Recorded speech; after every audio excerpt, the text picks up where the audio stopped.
the awful animation and the complicated plot. Who's got the rap bombs to drop on Japan? This looks like a job for the OG. Superman! I'm killing it. You're killing it. I'm feeling it. Hey guys! It's like I never left.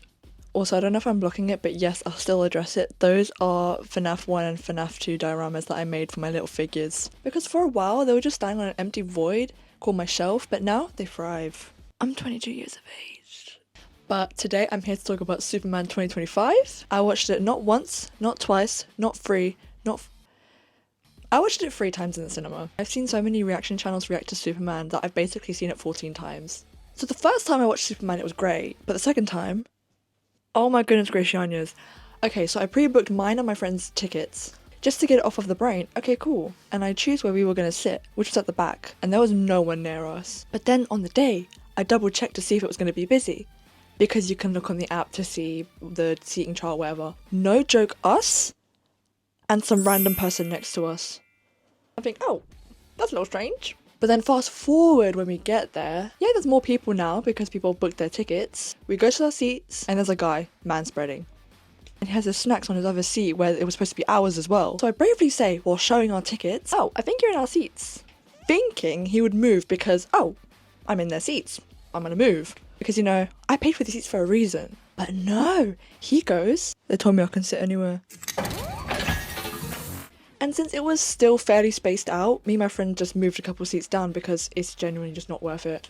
And then another guy comes in and looks confused because he sees us and then he sees the guy and then he's looking at his seats and I'm like, oh. I then pieced 2 and 2 together that he was the guy that originally bought the seat next to us. Apparently you can just buy a ticket, you don't even have to look at the seating chart. Because he probably thought it was going to be busy, but it wasn't. So I just whisper explained to the guy that just came in, oh, he's in our seat, so we just moved down a bit. And he seemed nice about it, so he understood. When the movie ended and the mean guy left, I didn't say that there was an extra end credits. No, but I did it for the other guy though. I genuinely think that the first guy was Lex Luthor incarnated because he was bold and he was mean. As always, I'm gonna say spoiler warning. Not gonna lie, maybe that's why I make these videos super duper delayed so I give everyone a chance to watch the movie. Tell it's because I can't be bothered to make a script and also find a good day to film. No, surely not. But real talk, if you haven't seen the movie, get a move on because we got Supergirl coming out. The lore, guys, the lore. Okay, pause. I know exactly what I'm adding to the screen right now and this is the original image. Something's not right. Anyways, let's get into it.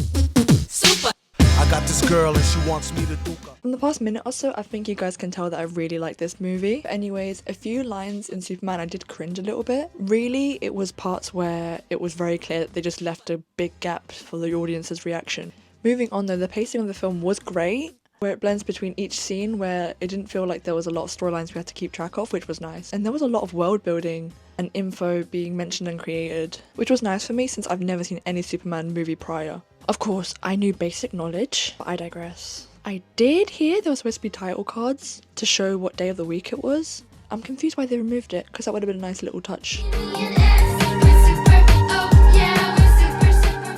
There was a lot of characters that I'm just obsessed with. Okay, the fact that I didn't have to buy anything extra says a lot about me, and that fact is that I slay. Anyways, Eve, who's Lex Luthor's girlfriend, actually saved everyone. And that's on Just Girly Things. Talking about favourite characters, Superman, obvi, and then Mr. Terrific. His character design and him as a whole is just so cool. And the jacket, I'm Gel. Also, I clocked that he was in X-Men First Class the moment that I saw him, and then later on, one of my friends clocked that he was in Twilight as well. And of course, Lex Luthor, Nicholas Hoult if you will, was Beast in some of the X-Men films. Actually, husband right there. The crossovers are crazy. I will mention after I watched the movie that the Hammer of Bravia is actually David Cornsweet, but with a voice changer. And when I rewatch clips of the movie, I can actually hear his voice now. Another character, or cameo really, that I have to mention is one of the favourites of the channel, is John Cena. Well, Peacemaker, which, by the way, I do want to watch it. So the script was made way back in September, and I even filmed a version back in October, but the audio got messed up to the point where there was no saving it.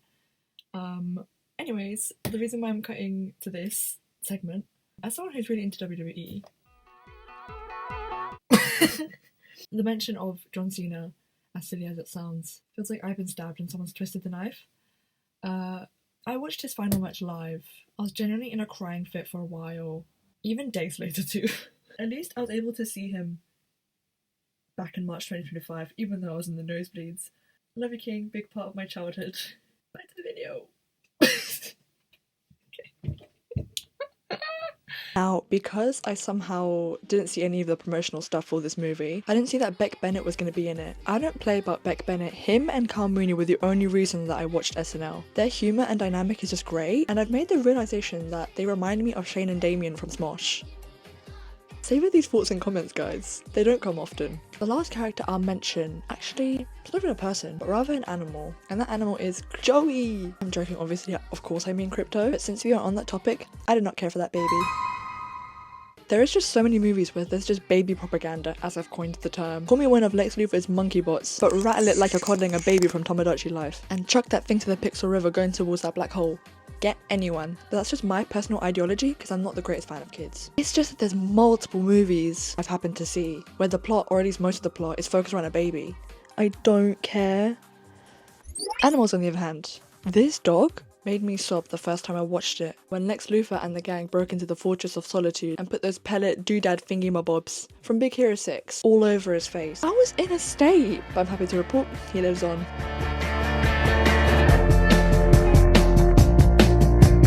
One of my favourite moments would have to be Mr. Terrific's fight scene where Lois was in that safety dome. Even down to the music becoming quiet when the dome disappeared was great. And the fact that there was objectively a lot of action going on, but we don't leave that sphere. At least off the top of my head, that was a nice directorial move. Another moment I liked, I actually should have said this first, was the start where it was just Superman in the snow. Everything is just white and then he's just in the centre. It was from there I knew I was obsessed. I knew I was going to be buying the DVD. And finally, another key scene I wanted to talk about was the interview scene. Apparently this scene was supposed to be cut down or just removed entirely, but I'm happy they didn't because of the interesting back and forth and little quips. Like Clark not knowing how to pause the recording device, or how he tells her that one hashtag specifically irritates him. They did, however, change where the camera was focused on when Clark said Miss Lane. Before it was head on, but then in the cinema it showed Clark and Lois in the shot.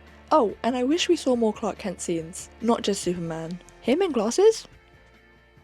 I'll be Clark. I have a quest to have a mic in my hand. Without that, it's like Kryptonite and Superman. So Shahid come in with the sugar cuts. Superman is definitely one of my favourite movies from 2025, and even in my top 10 of all time now. I loved it so much and I can confidently say that it was 8 out of 10. And 8 is my lucky number. The obsession has gotten so bad that I have a poster, a Funko Pop, the DVD of course, and a keychain. And I even started Smallville. I want to get into comics as well, at least the ones that look cool so I can put them up on my wall. I haven't watched this level of media since my Hugh Jackman phase back in 2024, and that was something. At the end of the day, I'm just a fangirl at heart, and that's all I really need in life.